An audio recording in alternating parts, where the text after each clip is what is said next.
Hello friend, welcome back to our YouTube channel Utkarsh Vision Academy. तो दोस्तों, आज हम करने जा रहे हैं नवीन सर के नायक बैच के क्लास 19 का हैंड रिटेन नोट्स से क्विक रिवीजन। इससे पहले हमने क्लास 1 से 18 तक का रिवीजन करा दिया है, तो जिन्होंने उसे नहीं देखा है वे हमारे चैनल पर जाकर देख सकते हैं। तो आइए आज की क्लास को शुरू करते हैं। तो आज का हमारा टॉपिक है NRI, POI, OCI, CAA 2019 और NRC के बारे में। पिछली क्लास में हम लोग पढ़ चुके थे नागरिकता प्राप्त करने के 5 तरीकों के बारे में, जिसमें पहला था जन्म से, दूसरा है वंशक्रम से, तीसरा है पंजीकरण से, चौथा है देशीकरण से और पांचवा है क्षेत्र अर्जन से, जिसके बारे में आज हम लोग डिटेल से जानेंगे। जिसमें पहला है जन्म से यानी बाय बर्थ, यानी जन्म से जो है कोई व्यक्ति भारत का नागरिक कैसे हो सकता है। तो पहला है, इसमें शर्त है कि उसका जन्म जो है 26 जनवरी 1950 के बाद हुआ हो भारत में। लेकिन इस बात का जो है बहुत से लोग जो है गलत फ़ायदा उठा रहे थे। जैसे रूस का कोई कपल जो है 26 जनवरी 1950 के बाद भारत में आकर के अपने बच्चे को जन्म देते हैं, तो क्या उनका बच्चा जो है भारत का नागरिक होगा कि नहीं होगा। तो इसके लिए जो है 1 जुलाई 1987 में एक संशोधन किया जाता है और कहा जाता है कि उसके माता या पिता में से कोई भारत का नागरिक हो तभी उस बच्चे को भारत का नागरिकता प्राप्त हो सकता है। लेकिन इस बात का भी बहुत सारे लोग फ़ायदा उठा रहे थे। जैसे कोई अगर पाकिस्तान की महिला है और भारत के किसी पुरुष से शादी कर लेती है, तो अगर उनका बच्चे का जन्म जो है भारत में है तो क्या वह भारत का नागरिक होगा कि नहीं होगा। इसके लिए फिर से जो है 3 दिसंबर 2004 को संशोधन किया जाता है और कहा जाता है कि माता और पिता दोनों में से जो है कोई भारतीय नागरिक होना चाहिए, अथवा यदि एक भारतीय नागरिक है तो दूसरा क्या होना चाहिए, अवैध प्रवासी नहीं होना चाहिए, तभी उस बच्चे को जो है भारत का नागरिकता प्राप्त हो सकता है। नेक्स्ट हम बात करते हैं सेकंड की। तो सेकंड में जो है वंशक्रम के आधार पर भारत की नागरिकता यानी रक्त संबंध के आधार पर भारत की नागरिकता कैसे प्राप्त होता है। तो इसके लिए है, यदि कोई व्यक्ति विदेश में जन्म लेता है और उसके पिता भारतीय नागरिक हो तो वह भारतीय नागरिक होगा। इसके एग्जाम्पल के रूप में हम लोग ले सकते हैं कि यदि कोई भारत का व्यक्ति है जो कि रूस में जाता है अपने बिजनेस के लिए या फिर पढ़ाई के लिए, और वहाँ एक रूसी महिला से शादी कर लेता है और उससे एक बच्चे का जन्म लेता है, तो वह बच्चा जो होगा भारतीय नागरिक होगा। लेकिन इस बात को लेकर भी जो है जेंडर इनइक्वलिटी का मुद्दा सामने आता है। इसके बाद जो है 10 दिसंबर 1992 को एक संशोधन किया जाता है और कहा जाता है कि माता या पिता में से कोई भी भारतीय नागरिक हो तो वह जो है बच्चा भी भारत का नागरिक होगा। और 3 दिसंबर 2004 को एक संशोधन किया जाता है और कहा जाता है कि उन्हें जो है 1 वर्ष के भीतर जो है रजिस्ट्रेशन करना अनिवार्य है और इसका इन्फॉर्मेशन जो है उन्हें दूतावास या फिर एम्बेसी को करना होगा। नेक्स्ट हम लोग आगे बढ़ते हैं पंजीकरण पे। पंजीकरण यानी बाय रजिस्ट्रेशन। बाय रजिस्ट्रेशन के द्वारा जो है नागरिकता कैसे प्राप्त होता है। तो इसमें कहा गया है कि भारतीय मूल के विदेशी को नागरिकता प्राप्त होगा, लेकिन उन्हें जो है 7 वर्ष भारत में रहना होगा आवेदन से पूर्व, और उनकी आवेदन स्वीकृति के बाद ही उन्हें जो है भारत का नागरिकता प्राप्त हो सकता है। ये जो 7 वर्ष है उन्हें जो है टुकड़े में रह सकते हैं, लेकिन आवेदन करने के पूर्व जो है लगातार 12 महीने उन्हें जो है भारत में निवास करना होगा। यह जो है पति और पत्नी दोनों पर लागू होता है, लेकिन उन्हें जो है 7 वर्ष निवास करना पड़ता है। चौथा पॉइंट है देशीकरण या फिर प्रकृतिकरण के द्वारा नागरिकता। इसके उदाहरण के रूप में हम लोग ले सकते हैं कि जैसे कोई विदेश का व्यक्ति भारत में घूमने आता है और वह इंडिया के कल्चर को देखकर उसमें घुल मिल जाता है, तो वह अपने आप को देशी बना लेता है। देशीकरण द्वारा जो है विदेशियों को नागरिकता देने का प्रावधान किया गया है, लेकिन इसके कुछ शर्त है। जैसे है उस देश में भी ऐसा प्रावधान होना चाहिए, जैसे कि अगर कोई कनाडा का व्यक्ति अगर इंडिया में आकर के देशीकरण द्वारा नागरिकता प्राप्त करना चाहता है तो कनाडा में भी इस तरह का प्रावधान होना चाहिए। नेक्स्ट पॉइंट है आवेदन से पूर्व लगातार 12 माह तक भारत में निवास करना पड़ेगा और इसके पहले 14 वर्षों में से 11 वर्ष जो है भारत में उसे बिताना होगा, तभी वह भारत का नागरिक बन सकता है। जैसे यदि कोई व्यक्ति जो है दिसंबर 2024 में भारत की नागरिकता प्राप्त करना चाहता है, तो उसके लिए सबसे पहले उसे जो है 12 महीने यानी कि दिसंबर 2023 से उसे लगातार भारत में रहना होगा और उससे जो है पिछले 14 सालों में से 11 साल जो है भारत में रहना होगा, तभी उसे जो है नागरिकता प्राप्त हो सकती है। इसके लिए एक और शर्त है कि उसका चरित्र सही होना चाहिए और उसकी इच्छा होना चाहिए कि वह भारत का नागरिक बने।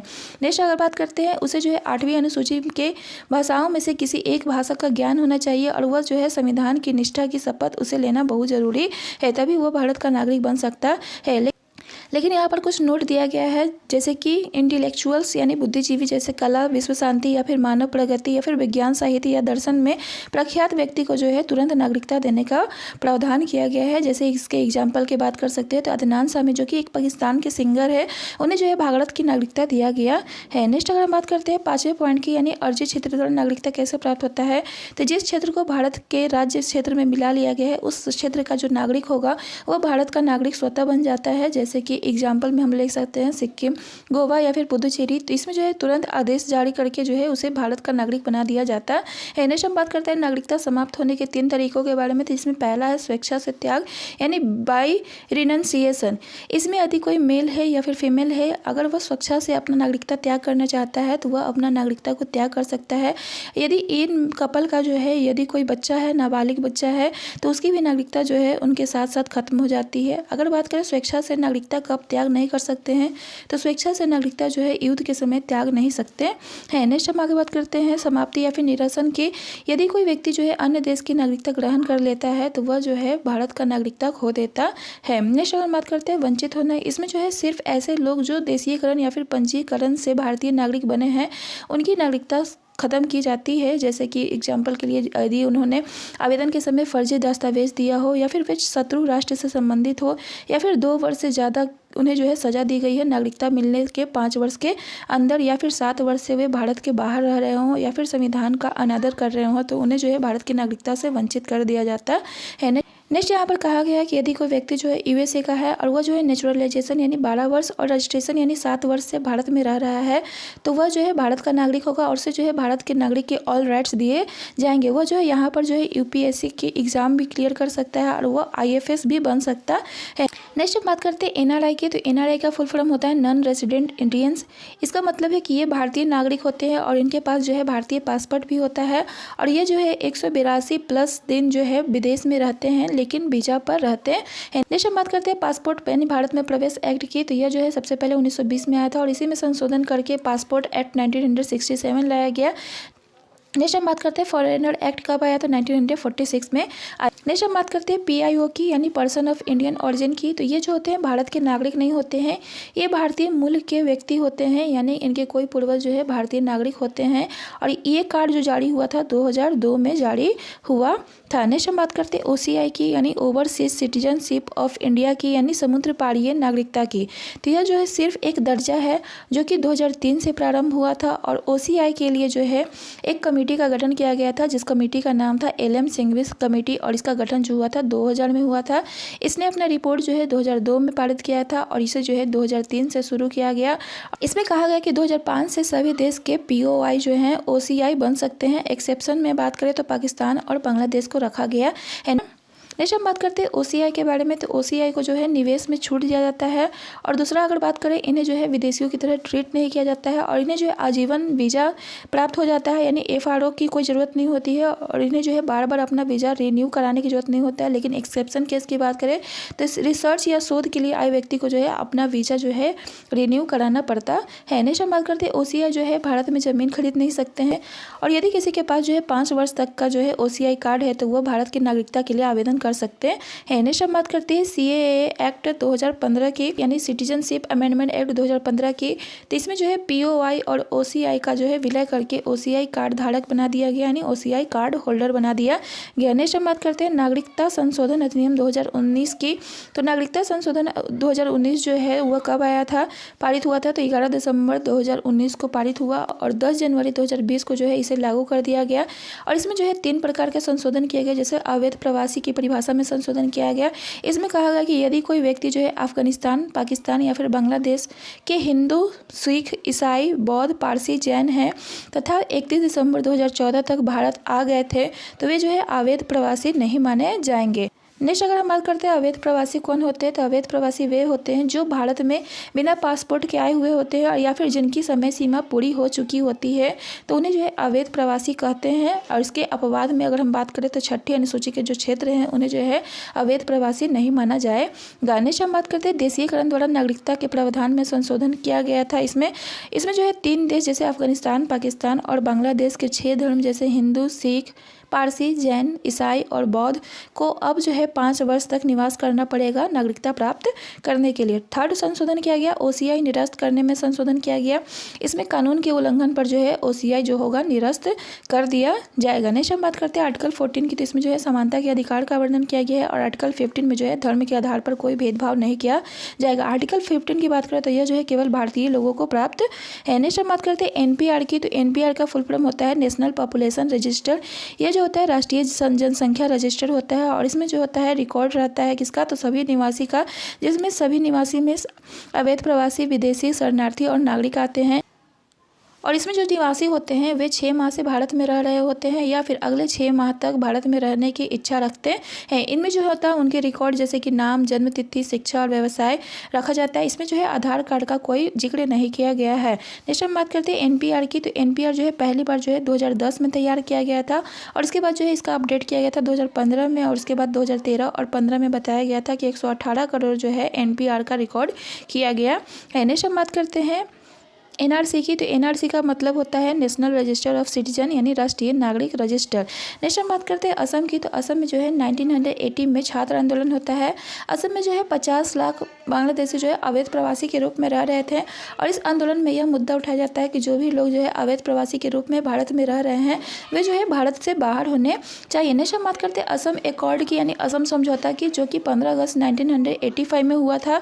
इसमें जो है कहा गया था कि 24 मार्च 1971 तक जिन्होंने जो है भारत में प्रवेश कर लिया है वो भारत का नागरिक होगा और 1951 से 1961 के पूर्व जो है इसमें जो प्रवेश किए हैं वे भारत के पूर्ण नागरिक होंगे और 1961 से 71 के बीच जो प्रवेश किए हैं वे तो पूर्ण नागरिक होंगे, लेकिन जो है उन्हें वोट का अधिकार नहीं दिया जाएगा। नेक्स्ट हम बात करते हैं, यहाँ पर कुछ क्वेश्चन दिए गए हैं तो आइए इस क्वेश्चन को डील कर लेते हैं।